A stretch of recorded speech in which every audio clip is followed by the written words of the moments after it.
샬롬, 주님의 이름으로 인사드립니다. 저는 이번 오늘의 선교 간담회 첫째 날 연합과 협력의 주제 발표를 맡은 조만복 선교사입니다. 연합과 협력에 관한 이슈는 너무나도 오랜 동안 다루어왔고 강조되었던 내용입니다. 그것은 연합의 중요성 때문일 것입니다.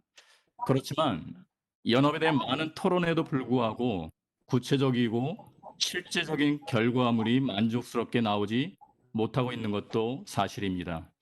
그만큼 연합에 대한 장애물과 풀어야 할 과제가 많다는 이야기일 것입니다. 이번 코로나19를 계기로 세계의 변화는 더욱 빠르게 변하고 있습니다. 미래의 선교사역도 불확실하게 되었습니다. 이런 상황 속에서 연합과 협력에 대한 이슈가 다시 떠오르고 있습니다. 이번 온누리의 선교 간담회를 통하여 우리의 당면한 연합에 대한 이슈들을 함께 다루어 보고자 합니다. 그리하여 작으나마 구체적인 액션 플랜이 나오기를 기대합니다. 먼저 오늘의 그런 나눔의 기본 방향을 말씀드리겠습니다. 오늘 간담회는 이론적이거나 신학적인 이야기를 피할 것입니다. 현장 선교사의 입장에서 선교 현장의 실제적인 우리들의 이야기를 다룰 것입니다.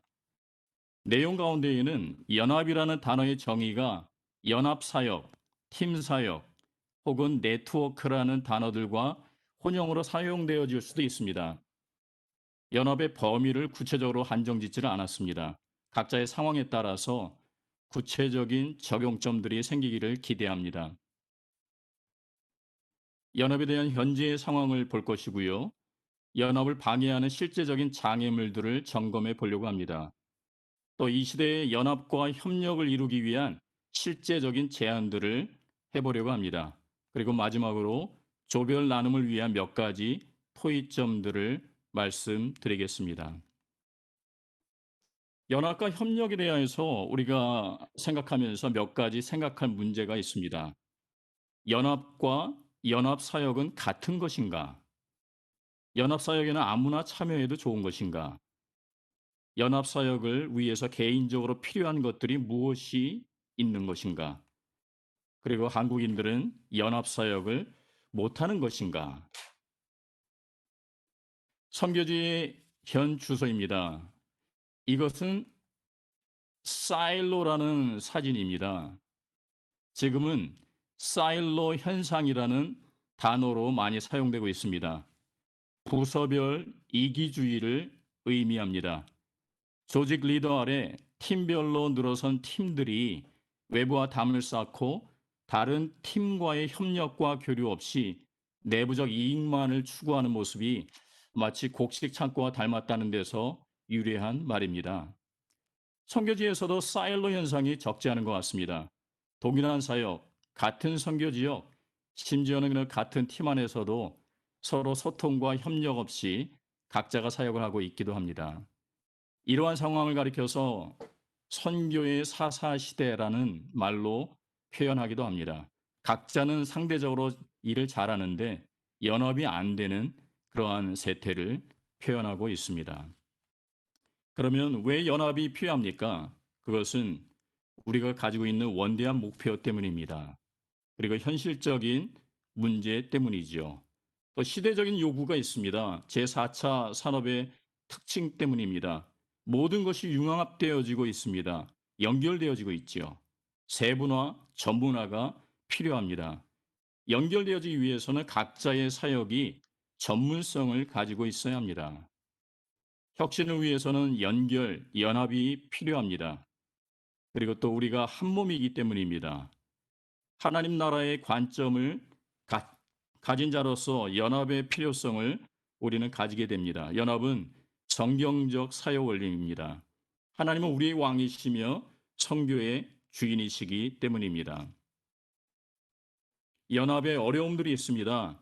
여기는 일반적인 연합의 어려움이 있고 두 번째로는 한국인에게 나타날 수 있는 연합의 어려운 문제점들도 있습니다. 먼저 일반적인 연합의 어려움들을 한번 보도록 하겠습니다. 연합과 연합 사역의 차이를 이해해야 합니다. 연합을 두 가지 차원으로 접근해 보면 좋을 것 같습니다. 관계적인 차원, 그리고 사역적인 차원입니다.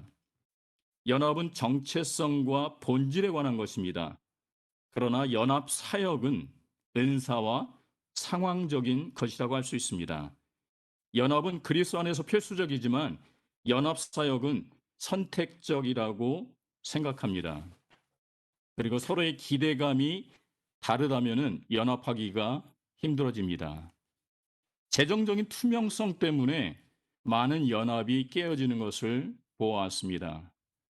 그리고 연합 가운데 리더십을 섬김으로 생각하지 않고 다스림으로 간주하는 그러한 것들이 연합을 방해합니다.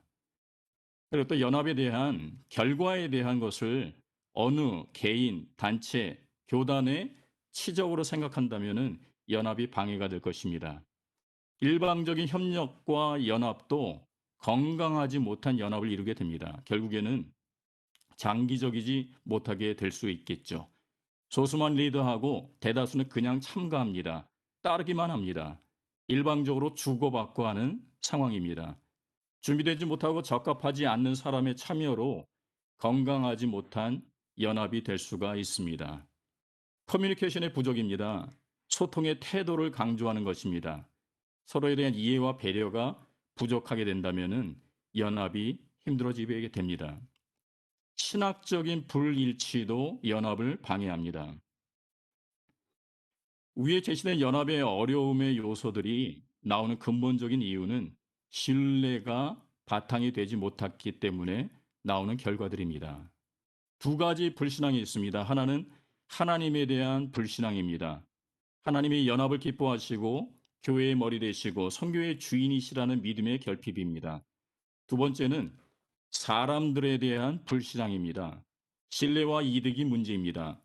양자 간에 서로 신뢰 관계가 쌓이지 않고 서로 간에 각자의 이득을 주장하다 보면 연합과 협력이 어려워지게 됩니다. 특히 코로나19 같은 이 시대에 인터넷 사역, 원래의 선교 현장을 떠나와 비거주 사역이 필요한 이때에는 현지인들과의 평소의 신뢰 관계가 매우 중요합니다. 저 같은 경우는 이것이 제가 지금 하고 있는 사역의 종류들입니다. 저 같은 경우는 아 METC라는 훈련 프로그램을 중심으로 선교 강의 사역을 주로 하고 있는 동원가입니다. 그러나 이번 코로나를 맞이해서 접촉을 하면서 현장에서 하는 강의, 현장에서 하는 공동체 선교 훈련을 못하고 있습니다. 그러나 올해 3월까지 인터넷을 통해서 사역을 하리라는 생각은 전혀 못했다가 올해 3월에 A국의 한 리더에게 연락이 왔습니다. 성경 공부를 하고 싶다고 했습니다. 현장 강의에는 익숙해 있었지만 화상 강의에는 전혀 경험이 없었습니다. 화상 강의가 가능했던 이유는 저와 평소에 교제를 했고 이미 신뢰가 있는 사람들이었기 때문에 화상이라는 인터넷이라는 방법이 달라짐에도 불구하고 사역이 가능했던 것입니다. 지금 제가 화상 강의를 하고 있는 것은 이 분야입니다. 개인적인 멘토링, 또 성경이 읽어지네라는 그 성경 공부를 A국 언어로 하고 있습니다. 또 1대1 제자 양육을 성경 공부를 인터넷으로 하고 있고요. 또 선교사 후보생들에게 영어를 가르쳐 주는 것들, 이런 것들을 하고 있습니다. 과연 한국인에게는 연합이라는 것들이 어떤 부분에 있어서 어려운 문제가 될까요? 연합은 한국인만 연합이 잘 안 되는 것은 결코 아닙니다. 그렇지만 한국인들에게 있을 수 있는 특별한 연합의 장애물들이 있습니다. 단일 문화권 환경입니다. 한국식을 고집할 때 다양성에 대한 경험이 부족할 수도 있습니다. 한국적인 리더십 스타일도 문제가 될 수가 있습니다. 수직적인 리더십, 그리고 또 국제 언어, 영어, 또 현재의 부족이 한국인의 연합을 방해합니다. 융통적인 사고, 유연한 사고도 우리 연합을 방해하죠. 그리고 냄비 근성이 있습니다. 빠른 적응, 빠른 사역, 빠른 열매, 척도를 위해서 연합과 협력이 걸림돌이 되기도 합니다. 속도를 위해서 사역의 질을 장기적인 그림을 포기하는 경우도 있습니다. 연합 사역에 대한 경험 부족과 소통의 부족, 원칙 부족이 또 우리의 연합을 방해합니다. 분명한 소통을 위해서는 원칙이 필요합니다. 우리는 다 알겠지 하는 생각으로 일을 처리할 때가 있습니다. 그러나 다 모르는 경우가 많이 있습니다. 개개인의 원칙이 필요하고 연합의 원칙이 필요하다는 것이죠. 제도적인 한계와 어려움도 있습니다. 소속된 기관, 팀, 파송교회가 가지고 있는 사역의 철학과 원리가 연합을 방해할 때도 있습니다. 다시 한번 말씀드립니다. 연합은 한국인에게만 어려운 것은 아닙니다. 우리 모두에게 어려운 것이지요. 여러분, 코로나19 때문에 많이 힘드시죠? 이걸로 인해서 우리의 사역이 많이 영향을 받습니다. 이것이 새로운 것입니까? 우리는 이것을 생각해 보면 좋을 것 같습니다. 재난들은 과거부터 많이 있었습니다. 또 개인화되는 사회의 이런 방향은 지속적으로 이루어져 왔었습니다. 그리고 우리 선교 안에서도 가는 선교, 오는 선교가 아닌 all to all, everywhere to everywhere. 각자의 현장이 선교지의 개념으로 전환되어지고 있는 상황이었습니다. 선교 현장은 어떻습니까? 전통적인 CP, 교회 개척에서 CPM, 교회 개척 운동으로의 그런 관심이 지속적으로 있었습니다. 이 부분은 나중에 더 다루기로 하겠습니다. 그리고 평신도들의 선교의 참여가 계속 강조되고 있었고요. 이번 코로나를 통해서 더 가속화되고 구체화될 것 같습니다. 인터넷 사역은 어떻습니까? 전문가의 영역에서 선교사 대부분에게 모두에게 대중적으로 확대되어지고 있습니다. 보안은 어떻습니까? 전 세계에 23억 개 이상의 통신 감시 장치들이 만들어졌다고 합니다. 신분을 감출 수가 없죠. 그러나 이것은 오래전부터 캔 지역, 창조적 접근 지역은 이미 이러한 보안에 대한 그런 어려움들을 갖고 있었죠. 심지어는 한국에서도 선교 사역의 보안을 위해 오래전부터 신경을 써와야 하는 상황이었습니다. 연합과 협력에 대한 제안들입니다. 우리는 이런 코로나19와 같은 시기에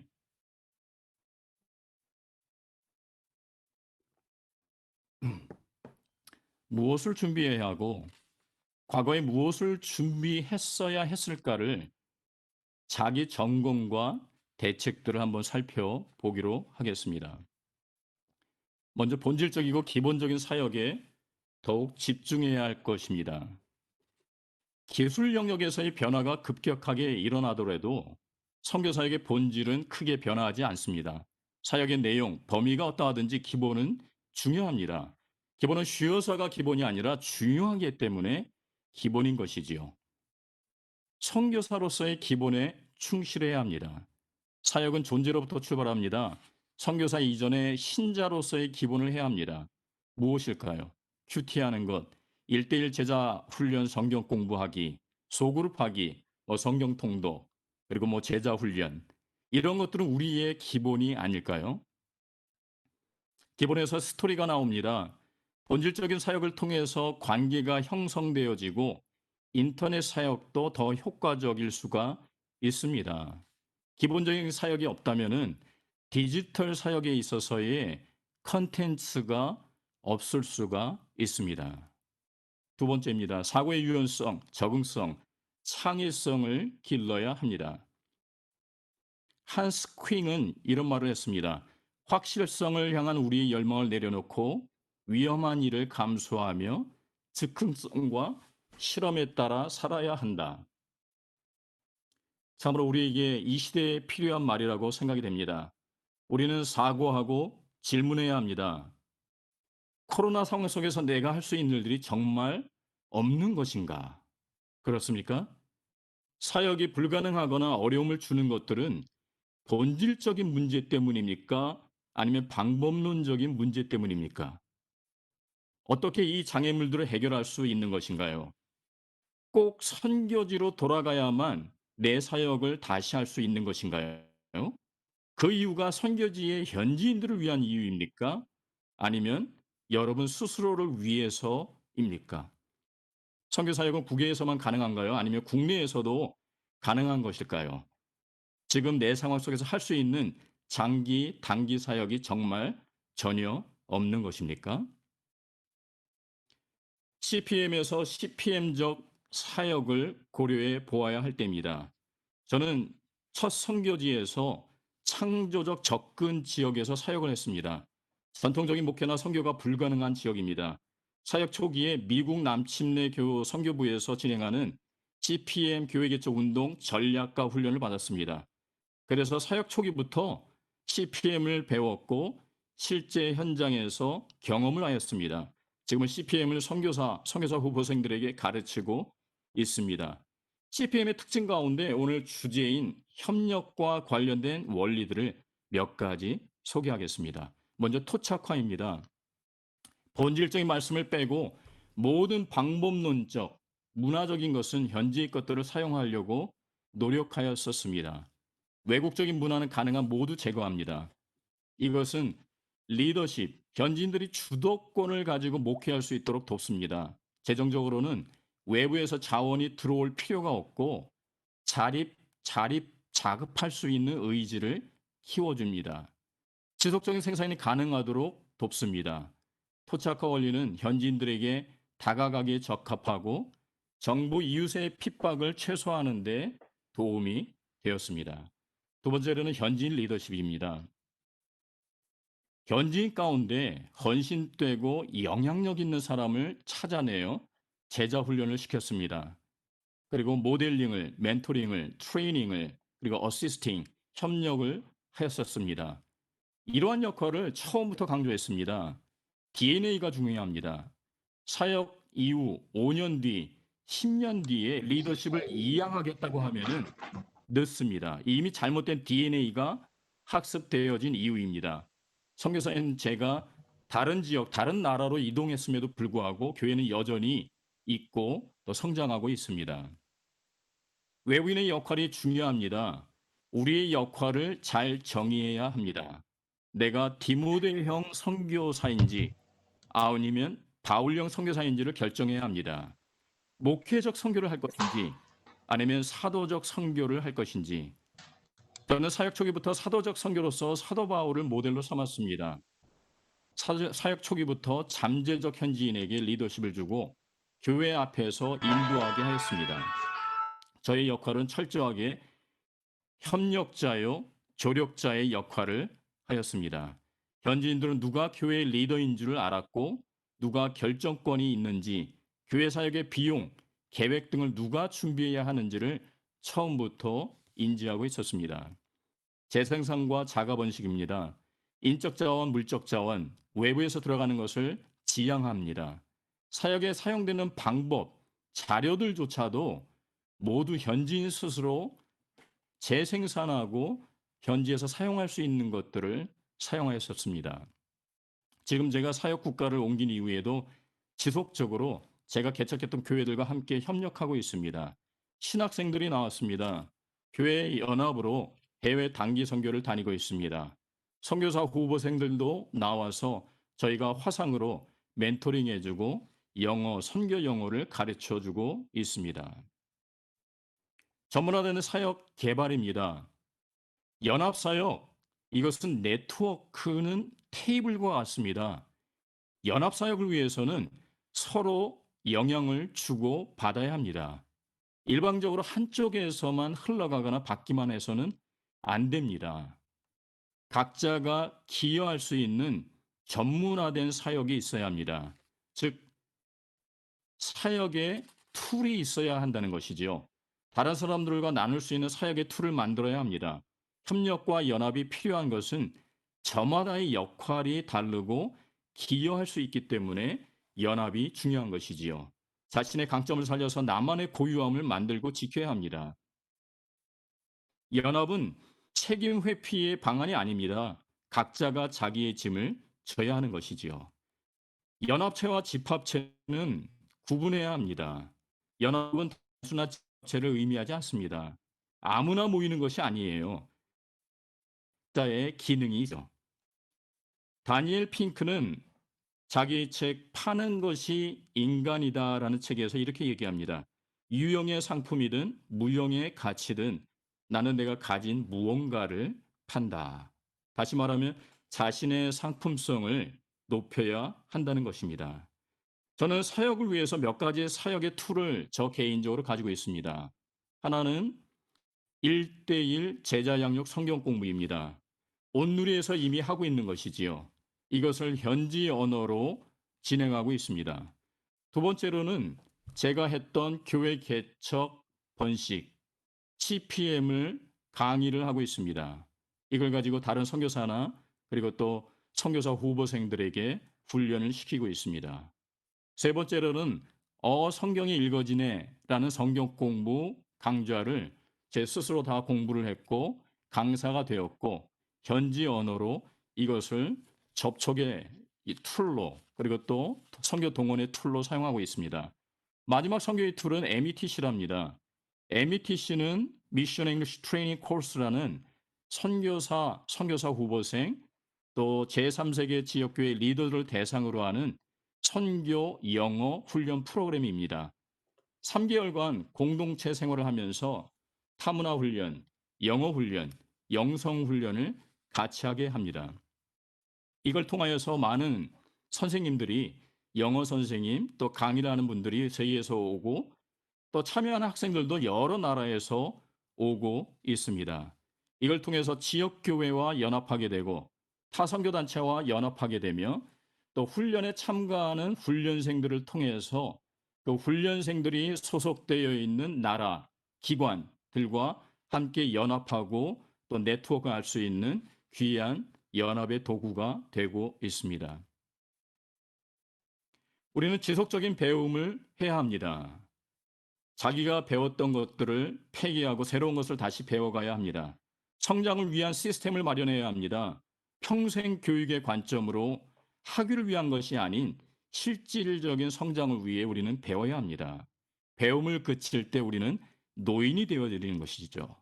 노인이라는 것은 나이의 노인이 아니라 성장을 멈춘 사람을 우리는 노인이라고 할 수가 있습니다. 개인의 성장은 공동체의 성장으로 이어집니다. 개인이 성장하지 않으면 공동체가 성장할 수가 없습니다. 이것을 위해서 개인적인 성장 시스템도 필요하겠지만 기관적인 케어도 필요합니다. 기관은 멤버들이 지속적으로 성장할 수 있도록 최대한 도와야 하는 것이지요.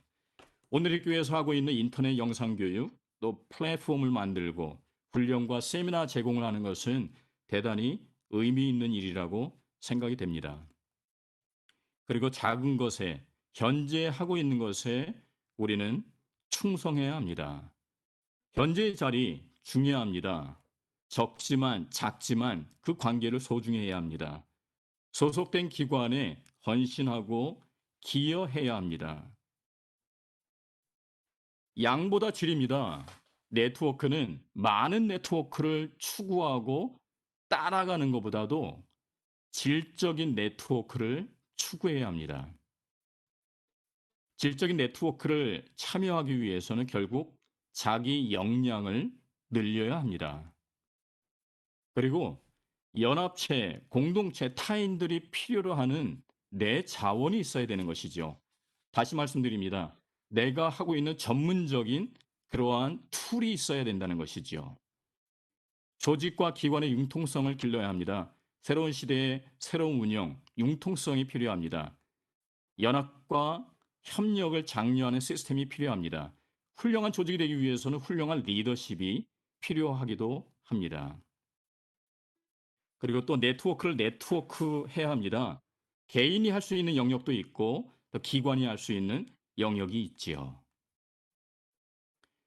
마무리를 짓겠습니다. 연합과 협력을 생각할 때 추수를 떠올리면 쉽게 이해할 수 있을 것입니다. 왜 연합이 필요한가? 나의 특기는 무엇인가? 어떻게 연합할 것인가? 추수는 타이밍이 중요합니다. 지금 우리는 세계적으로 매우 급격한 전환의 시기에 들어섰습니다. 이런 보는 관점이나 사회 전체 구조를 보는 관점이 달라지게 됩니다. 기존의 모든 것들이 허물어지고 새로운 것들로 채워지는 상황들을 우리는 증인처럼 지켜보고 있습니다. 어느 건축가가 말하기를 코로나를 거치면서 가장 많은 타격을 받을 분야가 종교 분야라고 꼽았습니다. 종교의 행위가 성전, 건물의 권위를 두었고 모임 중심의 생활을 해왔기 때문에 우리는 변해야 합니다. 이것은 마치 이스라엘이 바벨론 포로기를 거치면서 성전을 정전 중심의 동물 제사 신앙에서 어쩔 수 없는 포로기 상황 가운데에서 말씀 중심의 생활로 변할 수밖에 없었던 것을 역사 속에서 배워야 하는 것입니다.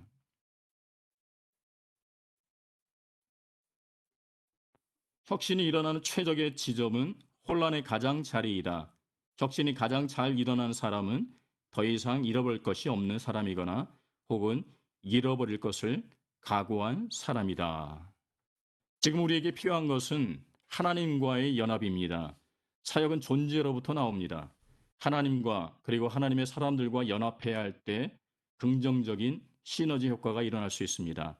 하나님께로의 재헌신이 필요합니다. 나의 경험들, 익숙한 것들을 먼저 내려놓고 저 미래로 함께 나아가시길 바랍니다. 마지막으로 토론의 질문들입니다. 오늘 코로나19 상황 속에서 나의 사역의 장애물들은 무엇이 있을까? 그 장애물들은 본질적인 문제입니까? 아니면 방법론적이고 상황적인 문제입니까? 연합사역에 참여 기여할 수 있는 나만의 사역, 나만의 자원, 사역의 툴은 무엇입니까? 어떻게 지속적인 자기 개발 성장을 준비하고 계십니까? 연합과 자기 성장을 위한 파송기관에 대한 기대와 제안이 무엇입니까? 지금까지 들어주셔서 감사합니다.